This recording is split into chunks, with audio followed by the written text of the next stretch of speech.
자, 제2조 법원입니다. 집에 가셔서요. 여기 있는 내용을 제가 다 안 해드리는 이유가 있어요. 여기 있는 내용 개념 정리만 정확히 하시면은요. 민법은 큰 문제 없습니다.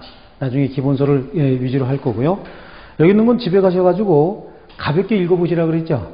복습을 하실 때 가볍게 읽어보십니다. 자, 민법전의 구성 그렇습니다. 민법전은 이렇게 구성이 되어 있다고 말씀을 드렸죠. 이렇게 구성이 됐는데 지금 보시면 여기에 총칙 옆에 뭐를 붙이냐면 편 이렇게 붙이는데요. 물권, 편, 채권, 편, 친족, 편, 상속, 편. 전부 뭐예요? 편 이렇게 돼 있죠. 이걸 우리 뭐라고 부르냐면 편별로 구성했다. 그래서 이걸 편별법이다. 이렇게 얘기하는 겁니다. 편별법이다. 그런데 이렇게 법을 편별로 5개 편으로 구성하는 구성 방식이 독일 법의 방식인 거예요. 그래서 이걸 독일식 편별법이다. 이렇게 이야기합니다. 독일식 편별법이다. 독일식 편별법을 독일에서는 판덱텐이다. 이렇게 얘기를 해요. 판덱텐. 이렇게 얘기합니다. 판덱텐이다. 이렇게 얘기를 합니다.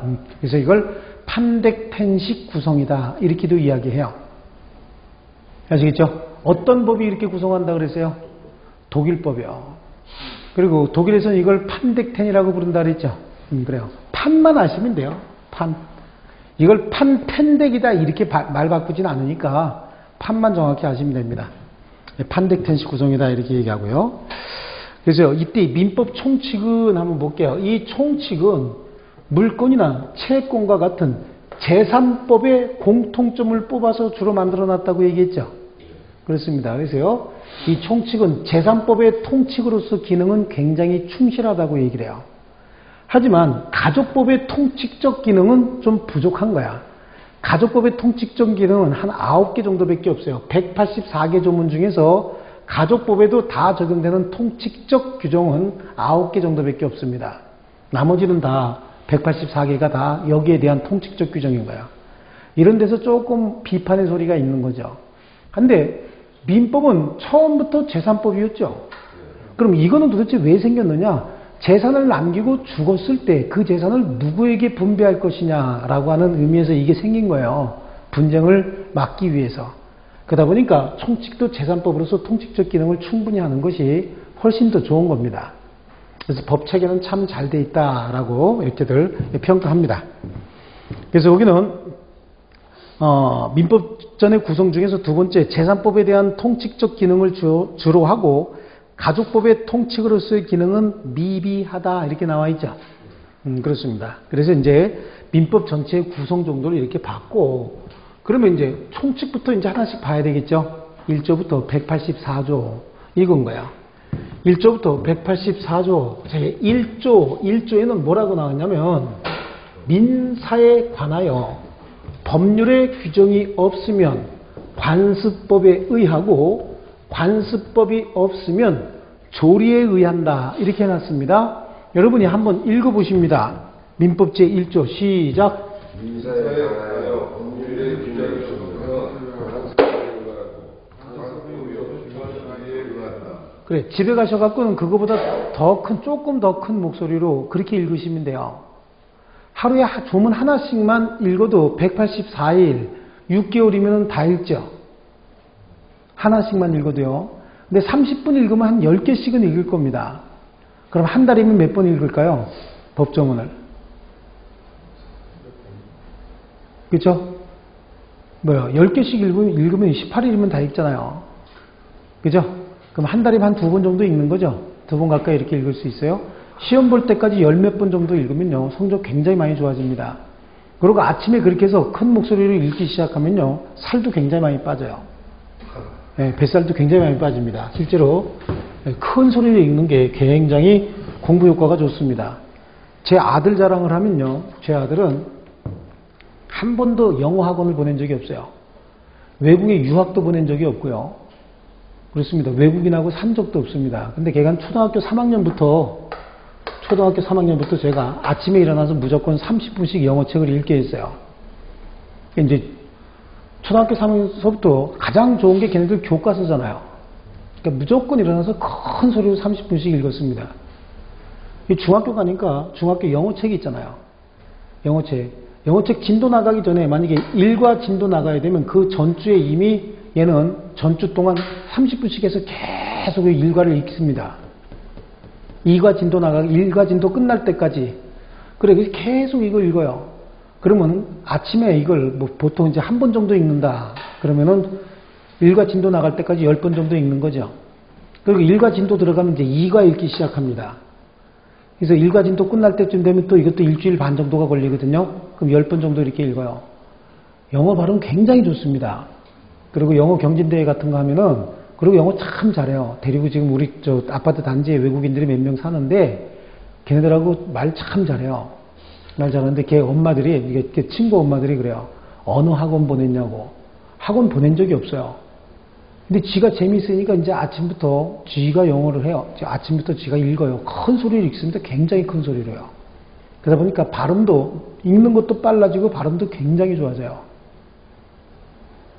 그렇습니다. 동생 놈도 쫓아서 같이 이렇게 하는데 서로 시끄럽다고, 그러면서 서로 이제 큰 소리로 막 이렇게 읽어요. 그런데 그렇게 하다 보니까 뱃살도 빠지고 굉장히, 아침밥도 굉장히 많이 먹어요. 큰 소리를 아침에 눈 뜨자마자 이렇게 읽으니까 여러분들도 한번 해보세요. 내일부터. 그러면 뱃살도 많이 빠질 겁니다. 진짜 효과 좋습니다, 이거. 자, 뭐라고 돼 있냐면은, 한번 읽으셨죠? 읽으셨습니다. 그럼 큰 소리를 읽었으면 민사에 관하여 이렇게 나와있어요. 안 보시고 한번 써올려 보세요. 민사와 관련돼서 뭐가 없으면, 법률에 규정이 없으면 뭐에 의하고, 관습법에 의하고, 관습법이 없으면 조리에 의한다 이렇게 써있죠. 이게 민법 제1조인 거예요. 그러면 이거 보고 한번 읽어보세요. 시작. 예, 그렇게 다시 한번 해봅니다. 해보셔야 돼요. 안 해보시는 거하고 해보시는 거하고 차이가 많아요. 자, 우리 눈으로 운전 이렇게 한다 이거 배우는 거하고 실제 운전대 앉아서 이거 하는 거하고 차이가 많죠. 한번 해보십니다. 시작.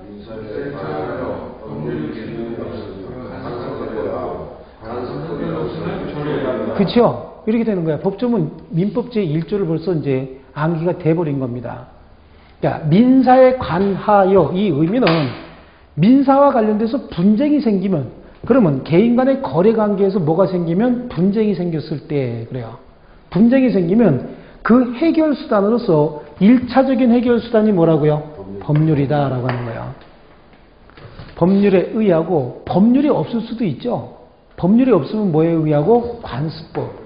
관습법마저 없으면 조리에 의한다. 그럼 법률은 도대체 어떤 걸 법률이라고 얘기하고, 관습법은 도대체 뭘 관습법이라고 얘기하고, 조리는 뭐를 조리라고 얘기하느냐. 여기서 얘기하는 법률은 민법이라고 하는 그 민법전, 민법 제1조부터 1118조까지 1118개로 구성되어 있는 이 법조문 있죠? 이게 법률입니다. 민사와 관련돼서 거래 분쟁이 생겼답니다. 근데 민법만 적용할 것이 아니라 혹시 부동산 거래한대요. 부동산 거래할 때 민법도 적용되지만 주택법 같은 것도 적용되고 건축법 같은 것도 토지와 관련된 여러 가지 법도 적용돼야 되겠죠. 거래 대상이냐 아니냐 이런 거 따져야 될 거 아니냐고요. 그러니까 여기는 공법 규정 중에서도 공법 중에서 민사와 관련된 규정들이 있을 거 아니냐고. 이것도 참조해라 그런 얘기죠. 판사가 민사와 관련돼서 두 사람이 왔어요. 우리 거래하다가 얘가 이상한 얘기 한다는데 또 얘는 얘가 이상한 얘기 하고 있어요. 서로 싸우고 있는 거죠. 제가 잘못했습니다 라고 하는 사람은 없어요. 그럼 판사가 보고 판단해야 될 거 아니냐고요. 그럼 객관적으로 판단하는데 고향이 어디시오? 그래서 고향 보고 판단하면 돼요 안 돼요? 안 되는 거지. 그때는 뭘 보고 판단하라고요? 법에 뭐라고 되어 있느냐 이걸 보고 판단하는 겁니다. 공법 규정 중에서도 민사와 관련된 거 있으면 적용해야 됩니다. 여기에 포함시켜야 되는 거죠. 또 조약이야. 국제적으로 인정된 조약 중에서도 민사와 관련된 것들이 있겠죠? 이거 적용하라는 얘기죠. 국내법과 동일한 효력이 있잖아요.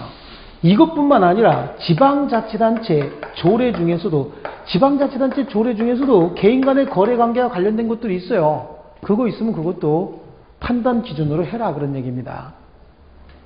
또 뭐 규칙 있죠? 대법원 규칙이라든지 이런 각종 규칙들 있잖아요. 여기 중에서도 민사와 관련된 것들이 있으면 여기에 포함시키겠다라고 하는 겁니다.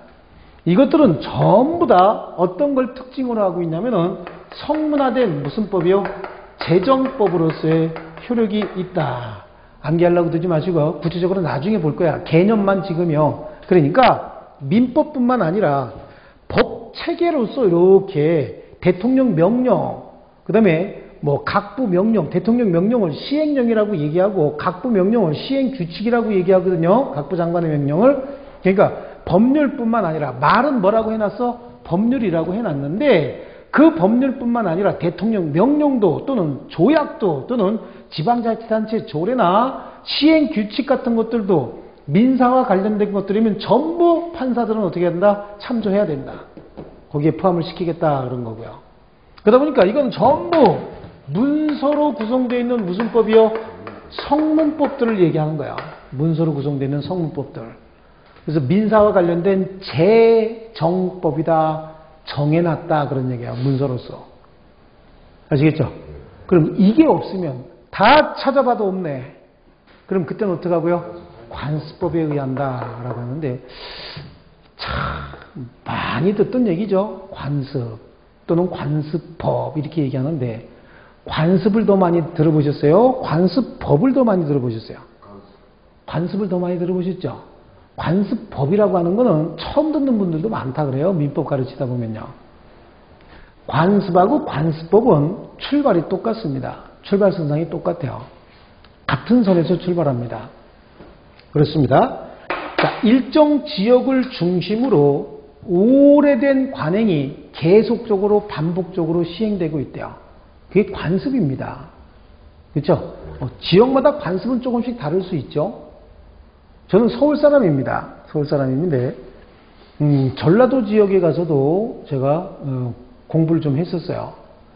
전라도 지역에 가서도. 그 다음에 충청도 지역에 가서도 공부를 좀 해서 강의를 좀 했었고요. 그 다음에 부산 지역에 가서도 강의를 좀 해봤어요. 대전 지역, 서울 지역에서도 강의를 하고요. 그런데 굉장히 큰 차이가 전라도 지역하고 경상도 지역은 억양이 완전히 다르죠. 근데 예법도 달라요. 예법도. 그래, 그 전라도 지역은 윗분들한테 아주 깍듯합니다. 그죠? 깍듯하고, 그거에 대해서 조금이라도 또 어떻게 뭐 잘못했으면 그거 갖고 막 또 두들겨 패고 막 그래요. 근데 또 경상도 지역 가면은 그건 또 안 그래. 조금 자유롭고 좀 대화는 잘 되는 것 같은데도 어떻게 보면 조금 결례가 있는 것 같기도 하고 그래요. 아빠, 니 뭐 했나? 이런 얘기 하죠. 이거는 서울에서는 그 잠깐 뒤지는 거죠.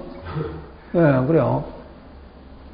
하여튼 말투도 그렇고 완전히 이렇게 다 다르다고. 지역마다 그게 뭐예요? 관습이 조금씩 다른 거잖아요. 어떤 게 좋다 나쁘다 얘기할 수는 없죠. 나하고 잘 맞느냐 안 맞느냐 뭐 이거 차이는 있을지 모르지만 좋다 나쁘다 이런 건 없어요. 이게 이제 관습입니다. 이게 관습인데 그래서 일정 지역을 중심으로 오래된 관행이 반복되고 있대요. 계속적으로 반복적으로 시행되고 있대요. 그럼 그걸 뭐라고 불러요? 관습이다. 그래서 사실인 관습이다 라고도 얘기합니다. 이러한 사실인 관습이 일반 대중으로부터 법적인 확신을 갖는 경우가 있어요. 법적인 확신을 갖는다는 얘기는 이거는 반드시 지켜야 돼. 이거는 안 지키면 절대 안 되는 거야 라고 하는 확신인 거야. 우리 일반 속에서 행해지던 관습인데 이걸 반드시 지켜야 된다라고 하는 의식을 갖게 되면 그걸 뭐라 그래요? 법적 확신이다. 그러니까 이건 법적 확신을 갖게 되면 그때부터 뭐가 된다? 관습법이 되는 거예요. 어떤 차이가 있느냐? 관습과 관습법의 가장 큰 차이는 두 글자, 세 글자죠. 네? 가장 큰 차이는 두 글자, 세 글자인 거야. 글자 수가 달라요. 그렇죠? 뭐가 더 들어가 있는 거예요? 법이 하나 더 들어가 있는 거예요. 그러면 하나는 법이고 하나는 법이 아니겠네요. 그죠? 관습은 법이에요, 아니에요? 아닙니다. 관습법은요, 법이다 그런 얘기예요. 가장 큰 차이가 그겁니다. 사실은 관습은 법입니까? 아닙니까? 아닙니다. 관습법은요, 법입니다. 법. 말장난 같은가요? 아니죠. 그럼 어떤 차이가 있을까 한번 생각해 보세요. 하나는 법이 아니고 하나는 법이래요. 언제 차이가 있냐면 지킬 때는 아무런 차이가 없어요. 위반했을 때. 위반했을 때 관습법을 위반하면 법을 위반한 거죠. 사실인 관습을 위반하게 되면요, 법을 위반한 게 아니라고요. 법은 법으로서 법적 구속력이 있다라고 얘기해요. 형법을 위반하게 되면 형벌을 받죠. 그런데 사법을 위반하게 되면요, 그로 인해서 상대방에게 손해가 생기면 손해배상의 의무가 생기는 거예요. 법이 아닌 관습을 위반했답니다. 관습을 위반하게 되면 비난 가능성은 있을지 모르지만 법적 구속력으로서 손해배상까지 청구할 수는 없는 겁니다. 근데 법을 위반하게 되면 무슨 문제가 생겨요? 손해배상의 문제가 생기는 거예요. 자, 우리 조금 있으면 명절이잖아요? 명절 때 보통 우리 남자분들이나 여자분들 좀 다른데 남자분들 자기 본가 먼저 가죠. 그리고 처갓집은 좀 나중에 가죠. 그렇습니다. 근데 여자분들은 왜 자기 친정에 안 가고 시댁에 먼저 들렸다가 친정에 나중에 갈까요? 여자분들은요. 그게 관습인 거예요. 그게 관습이죠. 그거 법으로 정할 수는 없는 거잖아요. 법으로 정할 수는 없는 거죠. 관습입니다. 법까지 갈 수 없는 것들이에요. 그런데 어느 날 며느리가 이번 추석 때는 우리 친정에 먼저 갔다 오겠습니다. 라고 갔다 왔대요. 그럼 시어머니가 손해배상 청구할 수 있어요? 없어요? 없죠. 너는 무슨 애가 그렇게 행동하냐라고 비난 가능성은 있을지 모르겠지만 손해배상까지 청구할 수는 없는 겁니다. 아시겠죠? 하지만 관습법은 다른 거야. 관습법은 법이기 때문에 법적 구속력이 있어요. 위반하게 되면은 손해배상의 문제까지 생기는 겁니다. 그러니까 어떤 위반 행위가 있었는데 그 위반 행위가 관습법을 위반했느냐 아니면 사실인 관습을 위반했느냐, 이거는 당사자 사이에 너 위반했으니까 손해배상해라, 아니면 이게 무슨 관습법이야, 관습법은 아니니까 그냥 욕은 먹을지 모르지만 손해배상 의무까지는 없어 라고 하는 게 분쟁이 충분히 생길 수 있겠죠. 어떤 위반 행위가 있을 때 관습법을 위반했으면 손해배상의 문제가 생기기 때문에 분쟁이 생길 수밖에 없는 거야. 그러면 결국은 둘이 분쟁이 생기면 눈을 찌르고 입을 찢어라 이게 아니잖아요. 어디로 가야 되죠? 판사 앞에 갑니다. 판사 앞에 가면은 관습법도 법이고 법을 가장 잘 아는 자들이 어디에 모여 있어요? 법원에 모여 있잖아요. 그러니까 관습법의 존재 유무에 관해서 분쟁이 생기면 이게 관습법인지 아닌지는 누가? 법원에서 직권으로 판단합니다. 법원이 관습법인지 아닌지 여부는 직권으로 판단하도록 되어 있는 거예요. 근데 사실인 관습을 위반했다, 사실인 관습이 위반해서 분쟁이 생겼다 그러면은 사실인 관습은 법이 아니죠. 법이 아니니까 법원에서 직권으로 판단할 수 없는 거죠. 그럼 어떻게 하는 거예요? 이거는 당사자가 우리 동네는 주장해서 입증하는 겁니다. 우리 동네는 이런 관습이 있습니다 라고 하는 거 당사자가 주장 입증하는 거예요. 이제 오래전 얘기죠. 저희 결혼해갖고 저는 뭐 고스톱 같은 걸 잘 안 좋아해요. 근데 결혼하기 전이군요. 결혼하기 전에 처갓집에 놀러 갔어요. 결혼하려고 이제 잘 보여야 될 거 아니에요. 장가들라고. 갔는데 거기 보니까 처남들이 있습니다. 술 한잔 하자고 그래서 술 한잔 했어요. 처남들 사람들이죠. 그때는, 지금은 처남이지만 고스톱을 치재요. 고스톱을 앉아서 쳤습니다. 근데 저는 서울에서 배웠죠. 고스톱도. 근데 거기는 부여요. 그랬더니 서울에서는 첩복하면은 피 하나씩 주죠. 고스톱 하면서 첩복하면 피 하나씩 주는데 그 동네는 안 줘요.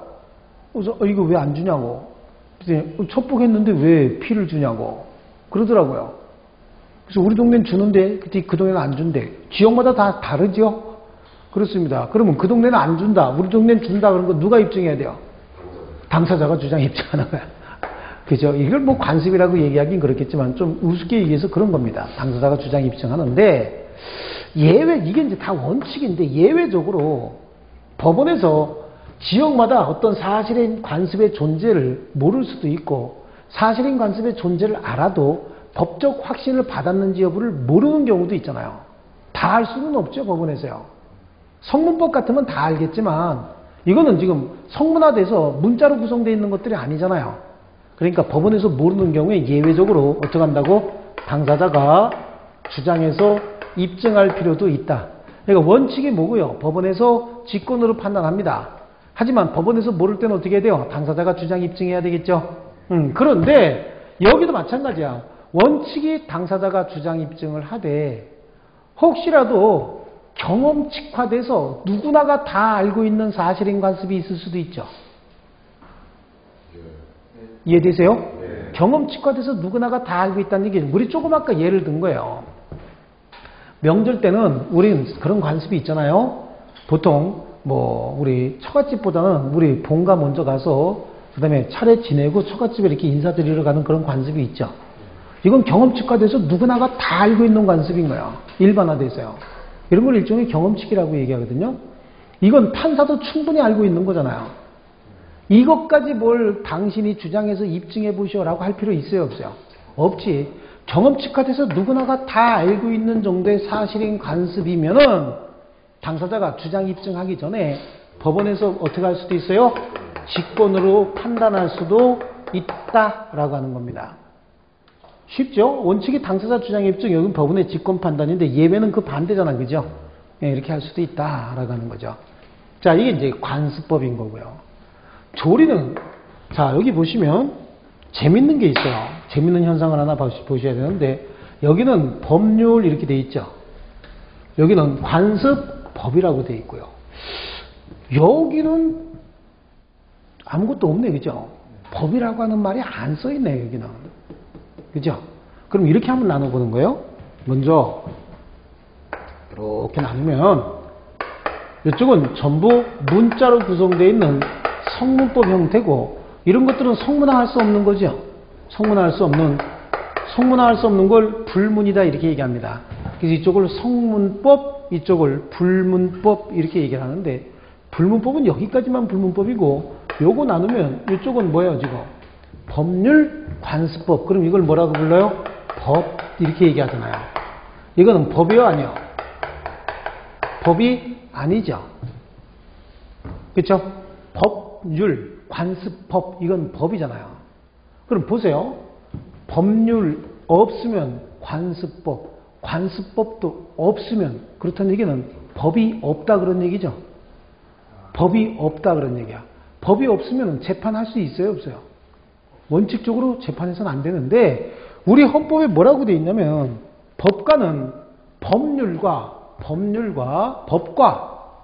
법과 뭐에 따라서 양심에 따라서 재판한다 이렇게 돼 있죠. 그럼 그 양심을 좌우하는 게 뭐란 얘기예요? 이건 뭐야?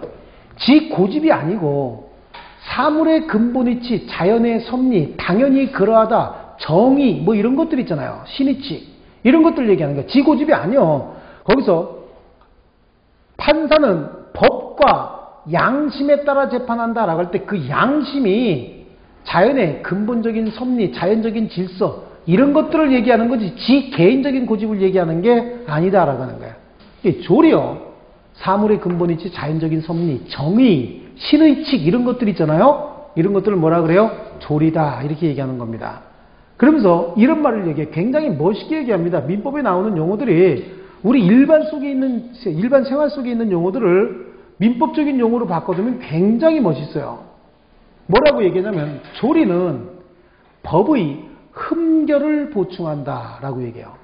법의 흠결이 뭐야? 법이 없으면 그 부분을 뭐가 보충해 준다고? 조리가.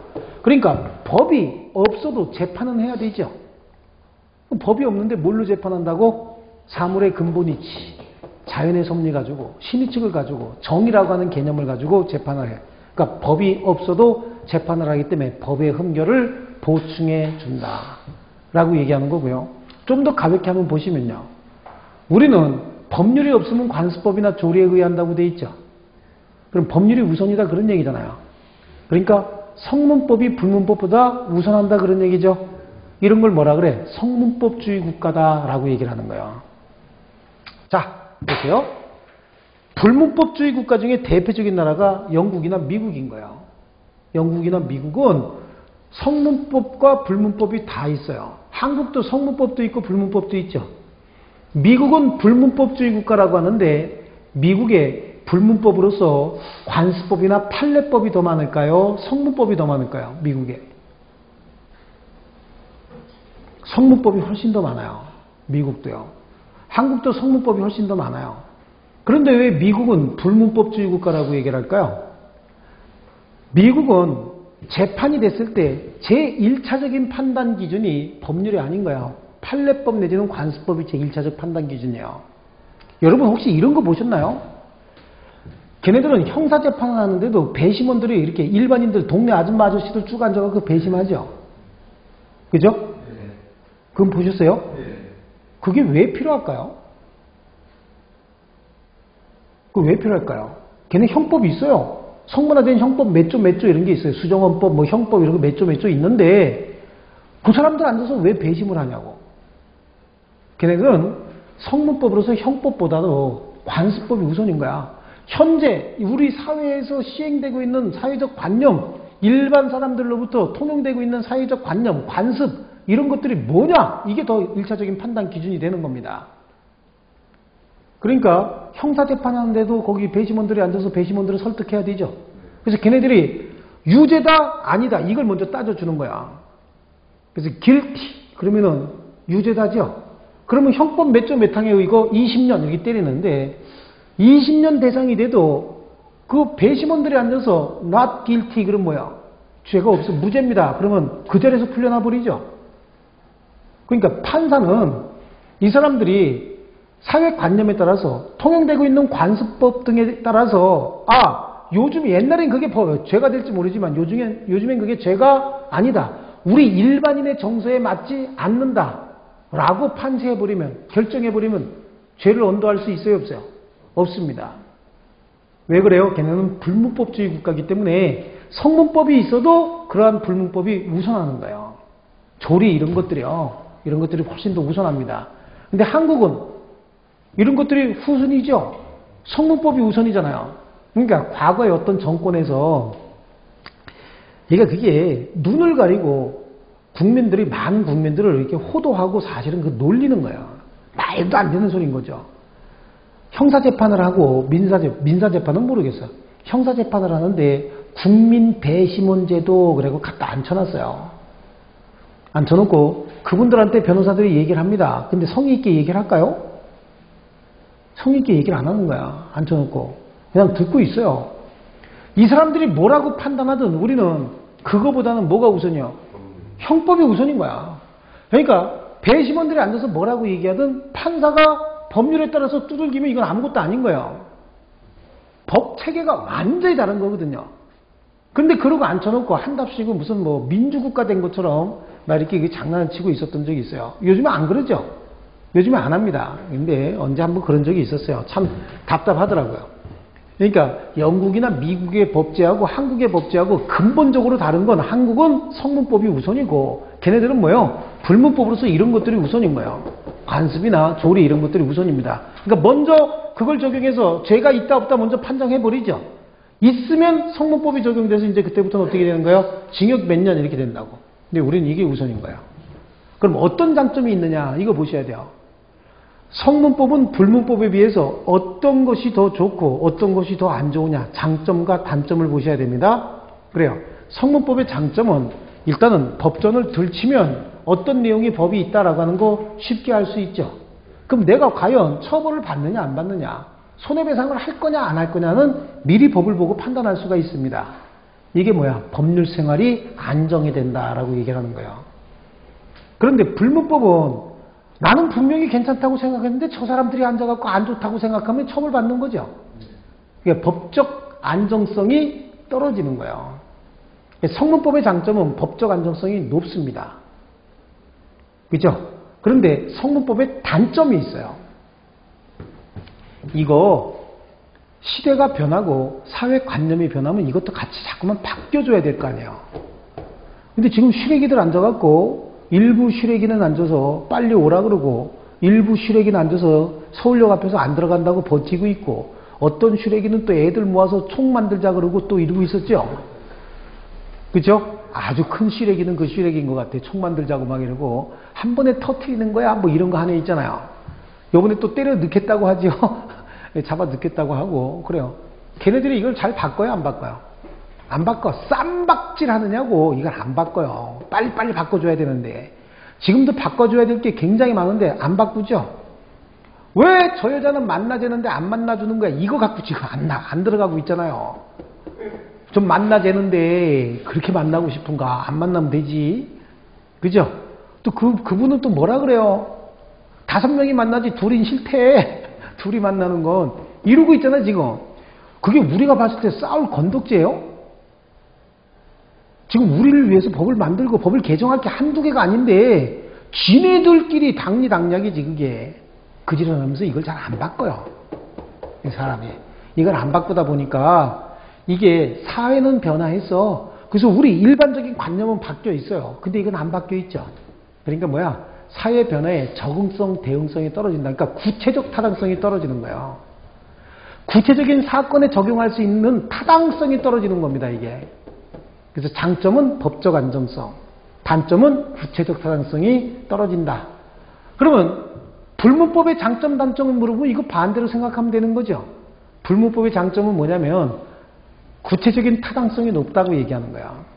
사회 변화의 대응성, 적응성이 높기 때문에 구체적 타당성이 높은데 다만 법적 안정성이 떨어진다. 이렇게 구분할 수 있어요. 아시겠죠? 예, 암기하려고 들지 마시고 재밌게 들으셔야 돼요. 자꾸만.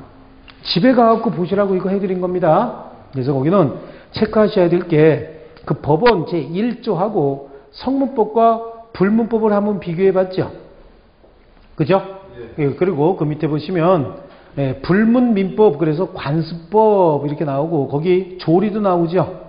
조리도 나오는데 재밌는 건 그 판례 우리 민법 우리 대한민국 법은 판례를 법원으로 인정하지 않습니다. 여기 판례 들어가 있어요? 안 들어가 있어요? 안 들어가 있습니다. 판례는 법원으로 인정되지 않습니다. 다만 이런 거 한번 볼까요? 우리는 3심제를 취하고 있죠. 1심, 2심, 3심, 3심제를 취하고 있어요. 여기 1심, 2심, 3심 이렇게 취하고 있습니다. 3심제가 심급제다 이렇게 얘기하죠. 그런데 1심은 사건의 경중에 따라서 사건이 조물애기 사건 같으면은 1심은 지방법원 단독심에서 해요. 근데 사건이 좀 중대하면은 지방법원 합의부에서 합니다. 큰 차이는 없어요. 지방법원 단독심은 판사가 혼자요. 근데 지방법원 합의부는 판사가 3명입니다. 가운데 앉은 판사가 주심 판사고 나머지 양쪽 판사는 배석 판사라고 얘기를 해요.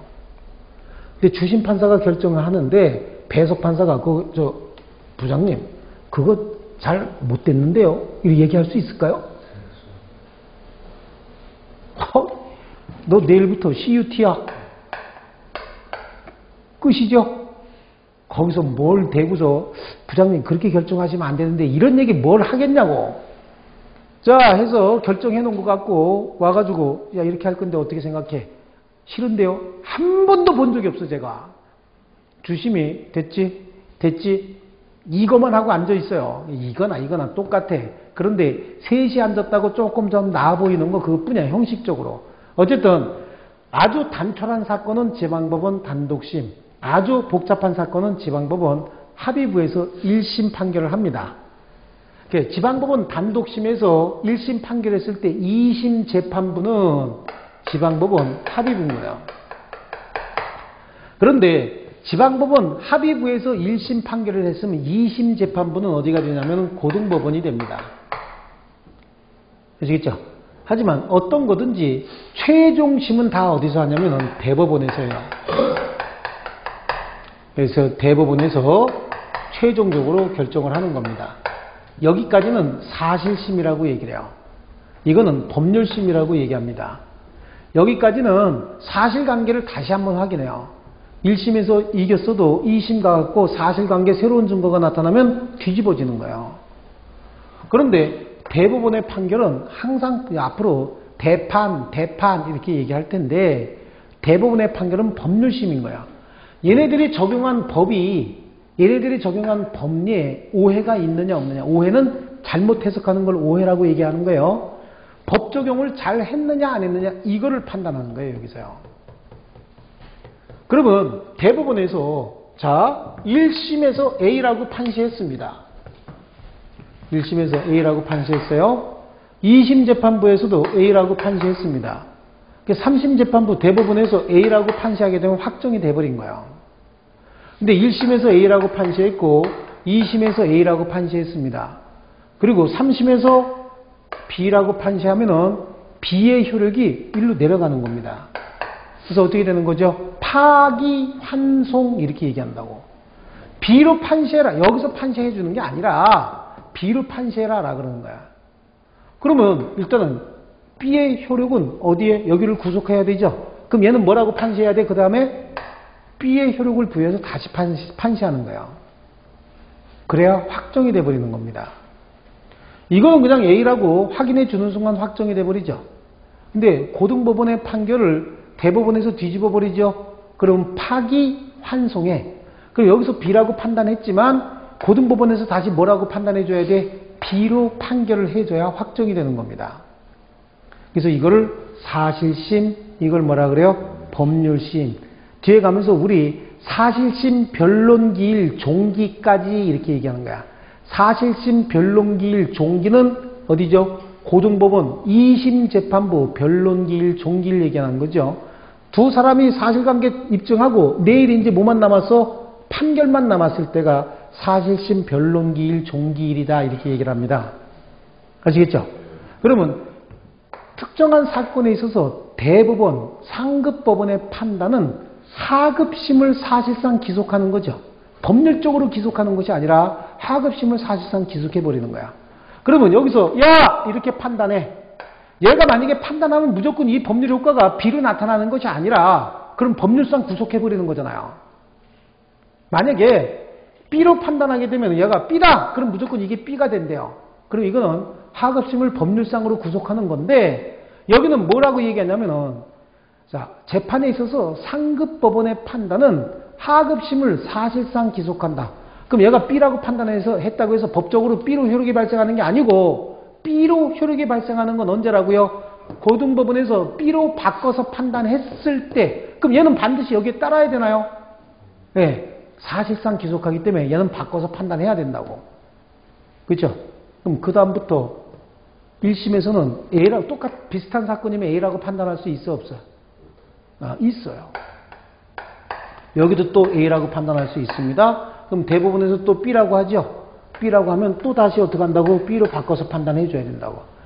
법률상 구속력이 있으면 그 다음부터는 이건 B로 판단 못하는 거예요. 그 다음에도 또 A라고 판시할 수 있어요 없어요? 있습니다. 여기도 또 A라고 판시해서 여기서 B라고 판시하면 또 어떻게 파기환송 이렇게 해주는 거야. 얘네들은 이제 진급 안 하겠죠? 이제 끝이지. 얘네들은 이제 옷 벗고 변호사 나갈 거야. 근데 여기는 왜 계속해서 이런 게 나올까요? 여기는요. 여기는 이제 진급 안 할 사람들이에요. 여기 진급 안 할 사람들이에요. 법관 중에서 제일 고참 법관들이 여기 계신 분들이에요. 제일 고참 법관들이에요. 이제 나갈 분들. 변호사들하고 원만해야 되겠죠? 변호사들하고 아주 원만하게 지내야 된다고. 원만하게 이렇게. 그죠? 그래 나가 변호사 하실 거 아니냐고. 제일 고참들이에요 이분이요. 그래서 여기 하시다가 고등법원 이거 판사 하시다가 일로 못 가시는 분들은 고등법원에 안 계세요. 전부 일로 내려와. 여기는 누구 눈치 볼 거 있어요 없어요? 여기 후배 판사들한테 이유 없지 이유 없지. 근데 후배 판사가 봤을 때 이 양반은 왜 맨날 이런 식으로 판결하는 거야? 그러면 조금 뒤통수가 뜨끈뜨끈하고 좀 쪽팔리잖아요. 근데 여기 쪽팔릴 거 있어요 없어요? 없어. 나 혼자 내 마음대로. 기분 나쁘면 항소해 이렇게 얘기하고 그냥 끝나는 거예요. 항소해서 살아나라고. 실제로 1심 재판하는 데들 한번 구경 가보세요. 그럼 판사가 법정에서 그렇게 얘기를 해요. 이유 있고 억울하면 항소해서 살아나라고. 판사가 그렇게 얘기를 해요. 항소해서 살아나라고. 나는 이렇게 생각한다. 내 마음으로 내가 때리겠다 그런 얘기예요. 풀어주겠다 아니면 내가 언도하겠다 그런 얘기입니다. 대부분이 어떻게 해요? 풀어줄 때 그런 얘기 합니다. 검찰에다가 대고, 검사는, 이의 있고, 그러면 항소하라고. 그리고 판시에서 풀어줘 버려요. 원만하기 때문에 그렇죠? 원만하기 때문에 그런 거예요. 이게 제일 고참들이야. 이 사람들은 꾸준히 나와요. 올라가서 깨질 거 알면서도. 꾸준히. 왜? 일단 풀어줘야 되잖아. 어쨌든 사람 가둬놓는 것보다는 풀어주면 원수는 안 지죠. 잘못한 사람도 풀어주면 원수는 안 지는 거야. 그렇다고 해서 흉악범까지 그렇게 하진 않아요. 우리 판사가 그래도 그렇게 썩진 않았어요. 흉악범들 말고 개인적인 거래관계에서 분쟁이 생겼다든지 뭔가 이렇게 실수해서 좀 이렇게 한 것들 있잖아요. 이런 것들 그냥 과감하게 풀어줘 버립니다.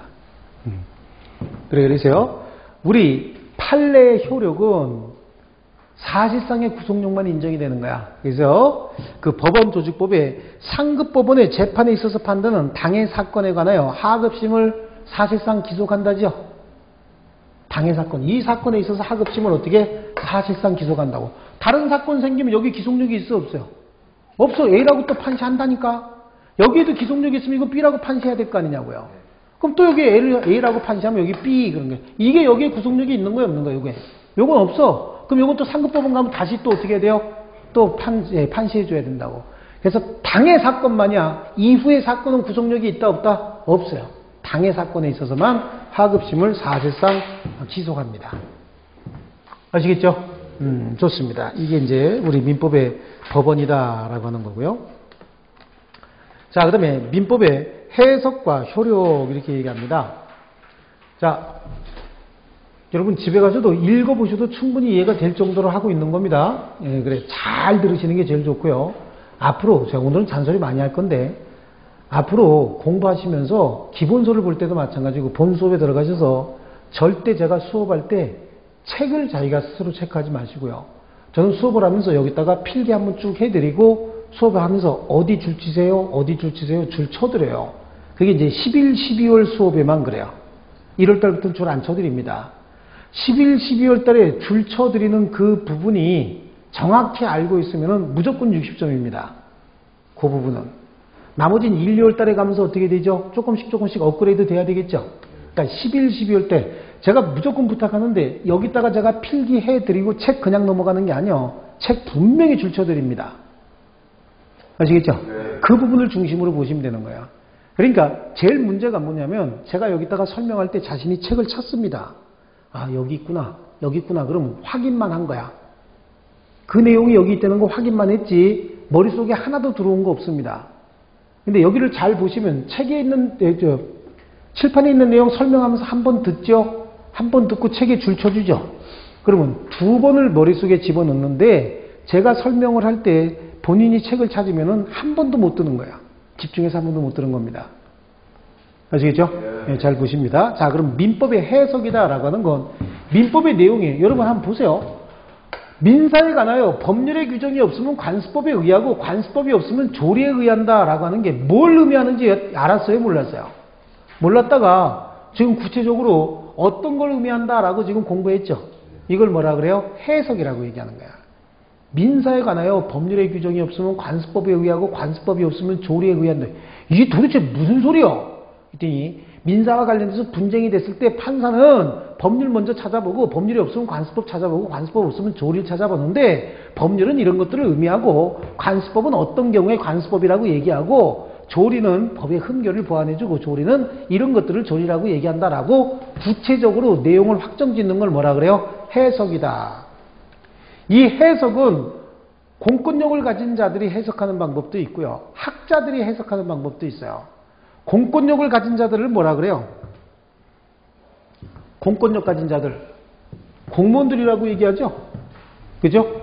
그럼 공권력을 가진 집단이 대한민국엔 어디 흩어져 있을까요? 공권력 가진 자들은요, 입법부, 사법부, 행정부 이렇게 있죠? 그래서 민법을 해석하는 방법, 모든 법의 해석 방법은 유권, 이건 뭐야? 공권력 있는 자들의 해석이다. 그래서 이걸 유권 해석이다. 이렇게 얘기합니다. 그럼 학자들은 공권력 있는 자들이에요? 없는 자들이에요? 없는 자들입니다. 그러니까 학자들이 해석하게 되면 이거 뭐예요? 무권 해석이다 라고 하는데 무권 해석 그러니까 아무것도 없는 것들이, 권위도 없는 것들이 뭔가 좀 하는 것 같잖아. 너무 없어 보이죠? 그러니까 무권 해석이라고 안 그러고 이걸 학문적 이치에 따라서 해석한다. 그래서 이걸 학리 해석. 그러니까 무권 해석보다 어감이 훨씬 좋죠. 얘는 있는 애들 없는 애들 그런 것 같잖아. 그러니까 무권 해석보다는 뭐라고 많이 얘기해요? 학리 해석이다. 이렇게 얘기를 합니다. 그럼 민법을 해석한다라고 할 때 그 해석의 본질적인 의미는 유권 해석이 아니고 학자들이 학문적 이치에 따라서 이것들은 뭘 의미한다라고 얘기하는 걸 뭐라 그래요? 예, 민법의 해석이다. 이렇게 얘기하는 겁니다. 그러니까 보통 민법을 해석한다라고 하면 민법의 의미를 구체화하고 명확하게 해서 재판의 기준으로 삼도록 하기 위해서 법을 해석하는 거야. 지금 얘기할 때 그 뭐 어떻게 그 뭐 총 만들자 뭐 이렇게 하고 좀 폼 잡은 그 친구 그랬대죠. 그 친구가 뭐 내란 음모요? 그쵸? 무슨 내란 음모? 또 그런데 이번에는 뭐 내란 선동 뭐 이런 얘기도 하는데 내란 음모가 어디까지가 음모냐라고 하는데 법조문이 명확하게 총 만들자 얘기하면 내란 음모다 이렇게는 안 돼 있잖아요. 그죠? 예, 내란을 음모한 경우에 뭐 국토를 참절시키고자 하는 의도를 가지고 음모를 한 경우에 그런 거야. 그럼 총 만들어서 어떻게 하자라고 하는 게 국토를 참절시키고자 한 것이냐? 이거는 보는 시각에 따라서 조금 달라지죠. 저는 재밌게 이렇게 보는데 우리 집에 있는 사람, 집사람이 그런 얘기해요. 뭐가 그렇게 법조문 복잡하고 힘드냐고. 그래요. 근데 법조문이 너무 구체화돼서 총을 만들자고 했으면 내란 음모고 총 만들자고 안 그랬으면 내란 음모가 아니다. 그럼 총 만들지 말고 대포 만들자 그랬으면 어떡할 거냐고. 그러니까 구체적으로 정할 수 있어요, 없어요? 구체적으로 정하게 되면은 다른 걸 적용을 못 하는 거야.